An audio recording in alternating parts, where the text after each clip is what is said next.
तो मेरे प्यारे दोस्तों, स्वागत है आपका अपना YouTube channel motive happy study पर।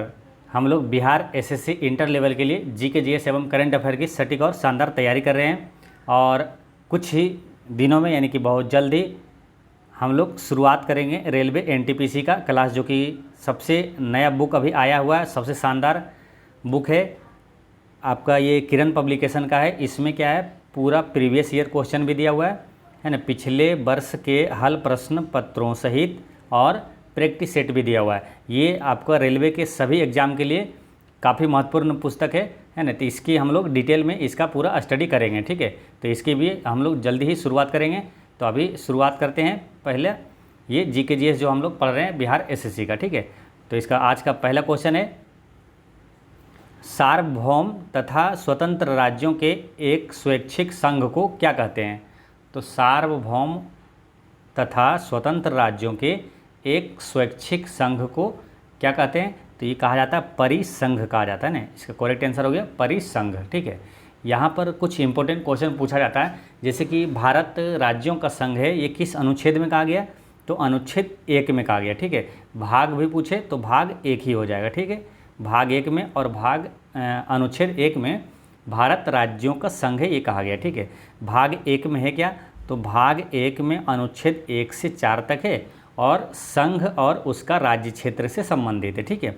एक महत्वपूर्ण अनुच्छेद याद रखना है आपको कि नए राज्यों का गठन या तो स्थापना किस अनुच्छेद में, तो अनुच्छेद 2 में है, ठीक है। नए राज्यों का गठन और स्थापना किस अनुच्छेद में, तो अनुच्छेद 2 में है। और अनुच्छेद 3 में क्या है, तो अनुच्छेद 3 में है कि राज्य का निर्माण तथा सीमाओं या नामों में परिवर्तन, ठीक है। राज्य का जो सीमा में चेंज हो सकता है, या तो होता है, या तो नाम में परिवर्तन होता है, या तो राज्य का निर्माण, ये अनुच्छेद 3 में दिया हुआ है, ठीक है। तो ये याद रखना है। नेक्स्ट है, मणिपुर, मेघालय और त्रिपुरा देश के अंतर्गत राज्य बन गए। तो ये कब बना था ये राज्य, ठीक है। तो इसका करेक्ट आंसर है, ये उत्तर पूर्वी प्रतिधारण पुनर्निर्माण अधिनियम 1971 में बना था, ठीक है। उत्तर पूर्वी प्रतिधारण, देखिए उत्तर पूर्वी यहाँ भी दिया हुआ है, तो इसलिए कन्फ्यूजन ना हो, तो थोड़ा सा ध्यान रखना है। यहाँ क्या, उत्तर पूर्वी क्षेत्र पुनर्गठन अधिनियम 1971, लेकिन यहाँ क्या, उत्तर पूर्वी प्रतिधारण पुनर्निर्माण अधिनियम 1971 के द्वारा ये बना था, ठीक है। तो कौन कौन सा राज्य, मणिपुर, मेघालय और त्रिपुरा। अगर अलग अलग भी अगर पूछ लिया जाए कि मणिपुर राज्य की स्थापना कब हुआ था, तो हुआ था 1972 में, मेघालय का भी 1972 में और त्रिपुरा का भी 1972 में। यानी कि ये अधिनियम था 1971, लेकिन इसका स्थापना कब हुआ, मणिपुर, मेघालय और त्रिपुरा का स्थापना 1972 में हुआ था, ठीक है। तो ये याद रखना है। मणिपुर की राजधानी कहाँ है, तो मणिपुर की राजधानी है इम्फाल, मेघालय की राजधानी है शिलोंग और त्रिपुरा की राजधानी अगरतला है। नेक्स्ट है, केंद्र राज्य संबंधों से संबंधित मुद्दों की जांच के लिए केंद्र सरकार ने किस आयोग की नियुक्ति की थी।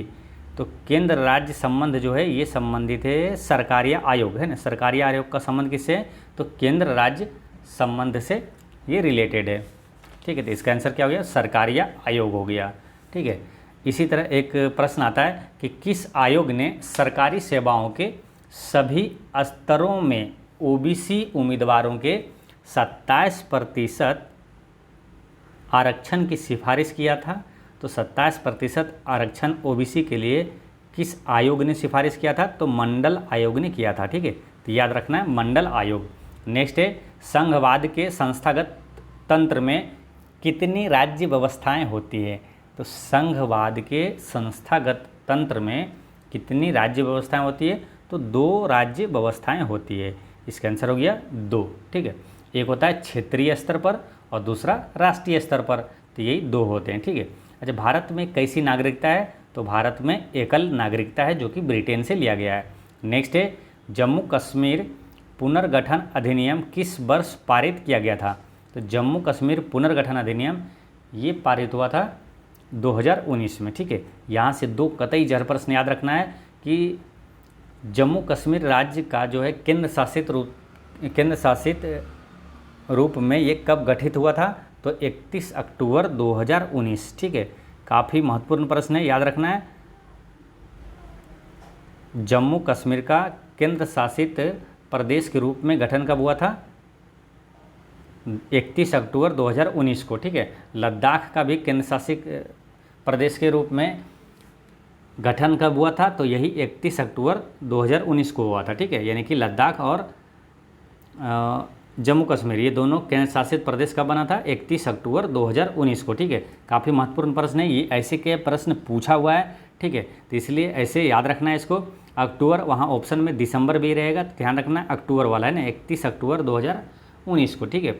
बात करते हैं जम्मू कश्मीर से, तो एक क्वेश्चन आता है कि सर्वाधिक केसर का उत्पादक राज्य कौन सा है, तो सर्वाधिक और एकमात्र केसर का उत्पादक राज्य जम्मू कश्मीर है।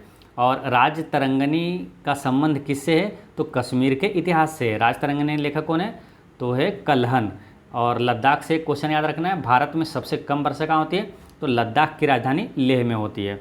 नेक्स्ट है टाइप 7, यहाँ पर स्टार्ट होता है प्रश्न, ठीक है। पहला क्वेश्चन है कि देश के फैसले भारत के बाकी सभी न्यायालयों को मान्य होते हैं। तो ये कॉमन सेंस वाला सवाल हो गया कि किसके फैसले भारत के सभी न्यायालयों को मान्य होते हैं, तो भारत का जो सुप्रीम कोर्ट का न्यायालय रहेगा वो सभी को मान्य होंगे, ठीक है।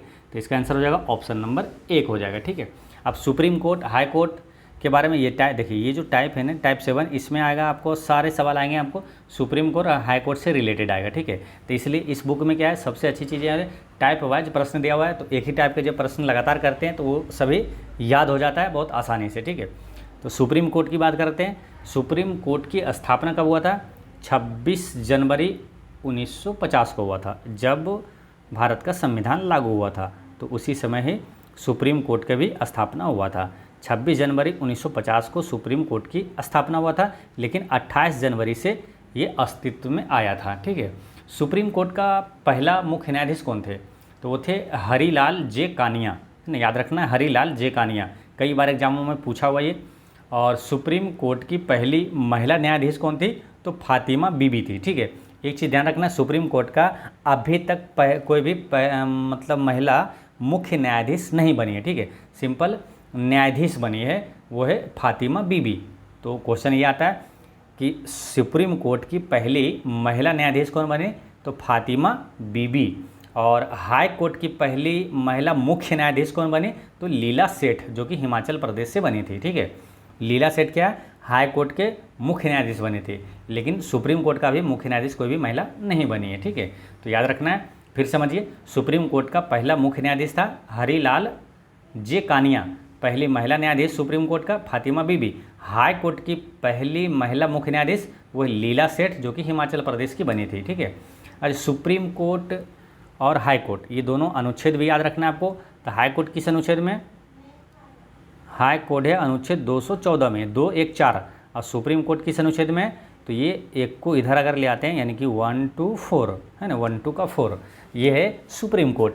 तो सुप्रीम कोर्ट है 1 2 4, सुप्रीम कोर्ट है अनुच्छेद 124 में, और हाई कोर्ट है 214 में, ठीक है।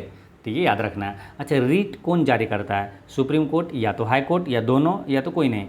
तो रीट जो है, रीट होता है कितना 5, और रीट जारी करता है हाई कोर्ट और सुप्रीम कोर्ट दोनों जारी करता है, ठीक है। तो ये याद रखना है। करंट अफेयर में याद रखना है आपको, सुप्रीम कोर्ट का वर्तमान अभी मुख्य न्यायाधीश कौन है, तो भारत का मुख्य न्यायाधीश है अभी धनंजय यशवंत चंद्रचूड़, यानी DY चंद्रचूड़ है। नेक्स्ट है स्वतंत्र भारत के प्रथम मुख्य न्यायाधीश कौन नियुक्त किए गए थे, तो स्वतंत्र भारत के प्रथम मुख्य न्यायाधीश कौन थे, तो हरीलाल जे कानिया थे। इसका आंसर हो गया ऑप्शन नंबर 3 हो गया, हरीलाल जे कानिया थे, ठीक है। बाकी चीज़ें आपको सुप्रीम कोर्ट के बारे में बताई दी है। नेक्स्ट है भारत के किसी राज्य की प्रथम महिला मुख्य न्यायाधीश कौन बनी थी, तो इसके बारे में बताएं आपको क्या, लीला सेठ, है ना, लीला सेठ बनी थी। और सुप्रीम कोर्ट की पहली महिला न्यायाधीश थी वो फातिमा बीबी थी, लेकिन हाई कोर्ट की पहली मुख्य न्यायाधीश वो लीला सेठ थी, कहाँ, हिमाचल प्रदेश की थी, ठीक है। तो ये याद रखना है। नेक्स्ट है दिल्ली उच्च न्यायालय की पहली महिला न्यायाधीश कौन थी, दिल्ली उच्च न्यायालय की पहली महिला न्यायाधीश भी लीला सेठ बनी थी। इसका आंसर हो जाता है ऑप्शन नंबर 3। नेक्स्ट है भारत के उच्चतम न्यायालय द्वारा दिए गए निर्णय देश पर बाध्यकारी है। तो भारत का जब सुप्रीम कोर्ट निर्णय दे देगा तो क्या किस पर ये बाध्यकारी होगा, तो ये भारत के सभी न्यायालय पर बाध्यकारी होगा, ठीक है। तो ये सिंपल सवाल है। तो सुप्रीम कोर्ट जो न्याय देगा वो सभी को, नीचे जो अदालत है वो सभी को मानना पड़ेगा, ठीक है। तो ये याद रखना है। और इसमें क्या है, अनुच्छेद 141 में, है ना, अनुच्छेद 141 में ये प्रावधान है कि सर्वोच्च न्यायालय द्वारा घोषित कानून भारत के क्षेत्र के भीतर सभी न्यायालयों के लिए बाध्यकारी होगा। ठीक है, हाई कोर्ट किस अनुच्छेद में बताएं आपको? हाई कोर्ट है अनुच्छेद 214 में और सुप्रीम कोर्ट है 1, 2, 4 में। ठीक है, 124 में है। नेक्स्ट है, भारत में सबसे बड़ा अपीलीय न्यायालय कौन सा है? तो भारत में सबसे बड़ा अपीलीय न्यायालय कौन हो सकता है? तो सुप्रीम कोर्ट सबसे बड़ा है। तो सुप्रीम कोर्ट है ना, उच्चतम न्यायालय कौन है? उच्चतम न्यायालय। उच्चतम न्यायालय किस अनुच्छेद में है? अनुच्छेद 124 में है। इसकी स्थापना कब हुआ था? 26 जनवरी 1950 को। अभी मुख्य न्यायाधीश, पहला मुख्य न्यायाधीश कौन थे? तो वो थे हरिलाल जे कानिया, अब वर्तमान में है DY चंद्रचूड़। नेक्स्ट है, सर्वोच्च न्यायालय के न्यायाधीश को हटाने के लिए 108 संसद सदस्यों द्वारा हस्ताक्षरित प्रस्ताव पहली बार किस वर्ष में लाया गया था? तो ये 1991 में लाया गया था पहली बार। ठीक है, 1991 में। अच्छा, अनुच्छेद 108 में क्या है? जैसे यहाँ 108 संसद सदस्य, इसी से रिलेटेड क्या अनुच्छेद 108 में याद रखना क्या कि संसद का संयुक्त अधिवेशन जो राष्ट्रपति बुलाता है वो किस अनुच्छेद के तहत? अनुच्छेद 108 के तहत। ठीक है, तो ये भी याद रखना है। नेक्स्ट है, भारत के सर्वोच्च न्यायालय द्वारा की गई व्याख्या के अनुसार फ़ोन कॉल का दोहन यानी टेपिंग संविधान के अनुच्छेद 10 में प्रदान किए गए मौलिक अधिकार का उल्लंघन करता है।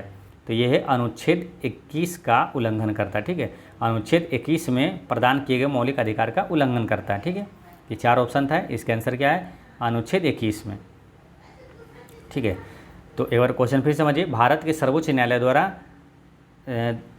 की गई व्याख्या के अनुसार फ़ोन कॉल का टेपिंग जो है वो संविधान के अनुच्छेद 21 में प्रदान किए गए मौलिक अधिकार का उल्लंघन करता है। तो अनुच्छेद 21 में क्या? प्राण एवं दैहिक स्वतंत्रता है। ठीक है, तो ये ध्यान रखना है। और ये सब मौलिक अधिकार के अंतर्गत आता है। मौलिक अधिकार भाग 3 में अनुच्छेद 12 से 35 तक है। मौलिक अधिकार कहाँ से लिया गया? तो अमेरिका के संविधान से लिया गया, भाग 3 में है।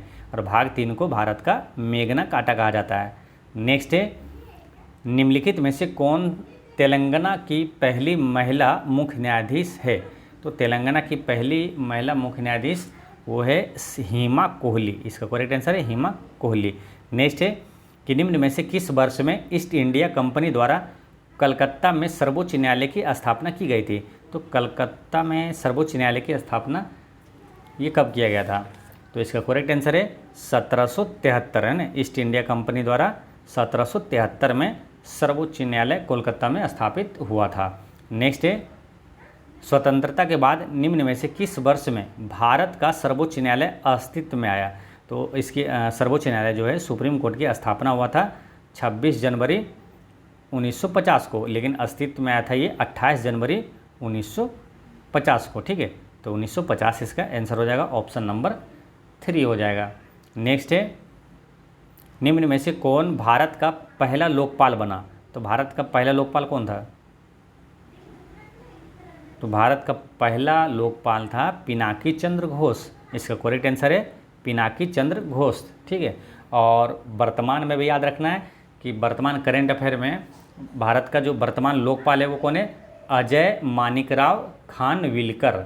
अजय मानिकराव खानविलकर है। ठीक है, तो ये याद रखना है। अच्छा, भारत में लोकपाल की स्थापना कब हुआ था? तो 1 जनवरी 2014 को हुआ था। 1 जनवरी 2014 को भारत में लोकपाल की स्थापना हुआ था। ठीक है, देखिए ये जो लोकपाल होता है वो केंद्रीय स्तर पर होता है, यानी कि राष्ट्रीय स्तर पर भ्रष्टाचार और कुप्रशासन की शिकायतों का निपटारा करता है, वो ये लोकपाल है। ठीक है, और राज्य स्तर पर भ्रष्टाचार और कुप्रशासन की शिकायतों से निपटने वाला प्राधिकरण कौन सा है? तो वो है लोकायुक्त, यानी कि राज्य स्तर पर लोकायुक्त कहलाता है और राष्ट्रीय स्तर पर लोकपाल कहा जाता है। नेक्स्ट है, निम्नलिखित में से सबसे पुराना उच्च न्यायालय कौन सा है? तो सबसे पुराना उच्च न्यायालय जो हाईकोर्ट है वो कलकत्ता उच्च न्यायालय है। कलकत्ता हाईकोर्ट की स्थापना 2 जुलाई 1862 को हुआ था। ठीक है, अच्छा वर्तमान में अभी कितना हाईकोर्ट है? तो वर्तमान में 25 हाईकोर्ट है। और 25वां हाईकोर्ट कौन सा है, तो आंध्र प्रदेश हाईकोर्ट है, जो कि अमरावती में स्थापित है, ठीक है।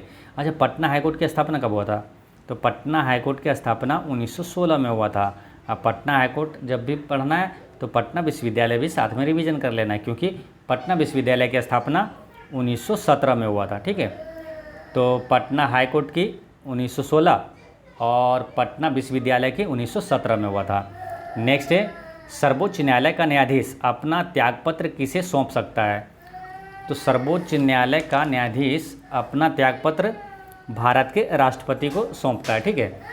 संविधान के अनुच्छेद 124(2) के अनुसार सुप्रीम कोर्ट का कोई न्यायाधीश राष्ट्रपति को पत्र लिखकर अपने पद से त्यागपत्र दे सकता है, ठीक है। तो ये ध्यान रखना है, संविधान के अनुच्छेद 124(2) में, अनुच्छेद 124 के 2 में के अनुसार सुप्रीम कोर्ट का कोई न्यायाधीश राष्ट्रपति को पत्र लिखकर अपना पद से त्यागपत्र दे सकता है। सुप्रीम कोर्ट के न्यायाधीश की सेवानिवृत्ति आयु कितनी है, तो सुप्रीम कोर्ट के जो न्यायाधीश होता है उसका सेवानिवृत्त आयु है 65 वर्ष है, और हाई कोर्ट का कितना है, तो वो है 62 वर्ष। नेक्स्ट है, उच्च न्यायालय के न्यायाधीश की सेवानिवृत्ति की आयु क्या है, तो वो है 62 वर्ष है ना, 62 वर्ष है, ठीक है। और राष्ट्रपति को इसके बारे में बता दिया आपको है ना, सुप्रीम कोर्ट का है 65 है ना, और हाई कोर्ट का है 62। सुप्रीम हाई कोर्ट कितने किस अनुच्छेद में, तो हाई कोर्ट है अनुच्छेद 214 में, और सुप्रीम कोर्ट है अनुच्छेद 124 में है, ठीक है। सुप्रीम कोर्ट के पहले चीफ जस्टिस थे हरिलाल जेकानिया, वर्तमान में DY चंद्रचूड़ है। नेक्स्ट है कि उच्च न्यायालय के संबंध में निम्नलिखित में से कौन सा कथन सही नहीं है, तो उच्च न्यायालय के संबंध में कौन सा, यानी हाई कोर्ट के बारे में कौन सा सही नहीं है। पहला क्या है, यह राज्य के अधिकार क्षेत्र के अंतर्गत आने वाले मामले की सुनवाई कर सकता है, ये सही है। फिर दूसरा क्या है, यह निचली अदालतों से अपील की सुनवाई कर सकता है, ये सही है। यह मौलिक अधिकारों की रक्षा के लिए विभिन्न रीट जारी कर सकता है, ये भी सही है। रीट है ना, सुप्रीम कोर्ट और हाई कोर्ट ये दोनों जारी करता है। फिर चौथा क्या, यह भारत के राष्ट्रपति को सलाहकारी राय दे सकता है, ये गलत है, ठीक है, क्योंकि राष्ट्रपति को अनुच्छेद 143 के तहत सुप्रीम कोर्ट को सलाह देने का क्षेत्राधिकार है ना, किसको, सुप्रीम कोर्ट को अधिकार है राष्ट्रपति को सलाह देने का अनुच्छेद 143 में, ठीक है। तो इस तरह से आंसर इसका 4 हो गया था। नेक्स्ट है, सर्वोच्च न्यायालय या तो उच्च न्यायालय के न्यायाधीश को संसद द्वारा निम्नलिखित में से किसके जरिए हटाया जा सकता है, तो विशेष बहुमत द्वारा हटाया जाता है, ठीक है। तो याद रखना है, सुप्रीम कोर्ट और हाई कोर्ट के न्यायाधीश को संसद द्वारा विशेष बहुमत द्वारा इसे हटाया जा सकता है। नेक्स्ट है कि निम्नलिखित में से किसके पास भारत के मुख्य न्यायाधीश से परामर्श करके न्यायाधीशों को एक उच्च न्यायालय से दूसरे उच्च न्यायालय में स्थानांतरित करने का अधिकार है, तो ये किसको हो सकता है, तो राष्ट्रपति को, है ना। इसका आंसर क्या हो जाएगा, ऑप्शन नंबर 3, राष्ट्रपति को ये अधिकार है कि भारत के जो मुख्य न्यायाधीश से परामर्श करके न्यायाधीशों को एक उच्च न्यायालय से दूसरे उच्च न्यायालय में स्थानांतरित कर सकता है। नेक्स्ट है कि निम्नलिखित में से किस मामले में भारत के सर्वोच्च न्यायालय ने संविधान की मूल संरचना के सिद्धांत को प्रतिपादित किया है, तो जो है संविधान की मूल संरचना के सिद्धांत को प्रतिपादित किया है, ये केशवानंद भारती मामला 1973, ठीक है। तो ये याद रखना है, डेट भी याद रखना है, केशवानंद भारती मामला 1973। नेक्स्ट है, भारतीय न्यायपालिका की संरचना कैसी है, तो भारतीय न्यायपालिका की संरचना है 4 स्तरीय, ठीक है। वो 4 स्तरीय कौन सा, जैसे पहले आता है निचली न्यायालय, फिर प्रथम अपीलीय न्यायालय, फिर हाई कोर्ट और फिर सुप्रीम कोर्ट, है ना। तो 4 हो गया, पहला निचली न्यायालय, प्रथम अपीलीय न्यायालय, हाई कोर्ट और सुप्रीम कोर्ट, ठीक है। तो ये अपना भारतीय न्यायपालिका जो है इसकी संरचना कैसी है, 4 स्तरीय है, ठीक है। तो दोस्तों आज की वीडियो इतना तक ही रहने देते हैं। अब पिछले वीडियो में मैंने आपसे एक क्वेश्चन पूछा था कि भारत सरकार का प्रधान वैज्ञानिक सलाहकार कौन है, तो वो है अजय कुमार सूद है। और आज का क्वेश्चन है कि CBI के प्रमुख कौन है, तो वर्तमान में CBI के प्रमुख कौन है, इसका आंसर आप कमेंट में दीजिएगा। कोई भी डाउट हो तो कमेंट में ज़रूर पूछिएगा। और एक चीज़ हमेशा याद रखना है कि आपकी मुस्कान एक अनमोल खजाना है, इसे छोटी छोटी बातों में खोने ना दें। पढ़ते रहें, मुस्कुराते रहें। जय हिंद दोस्तों।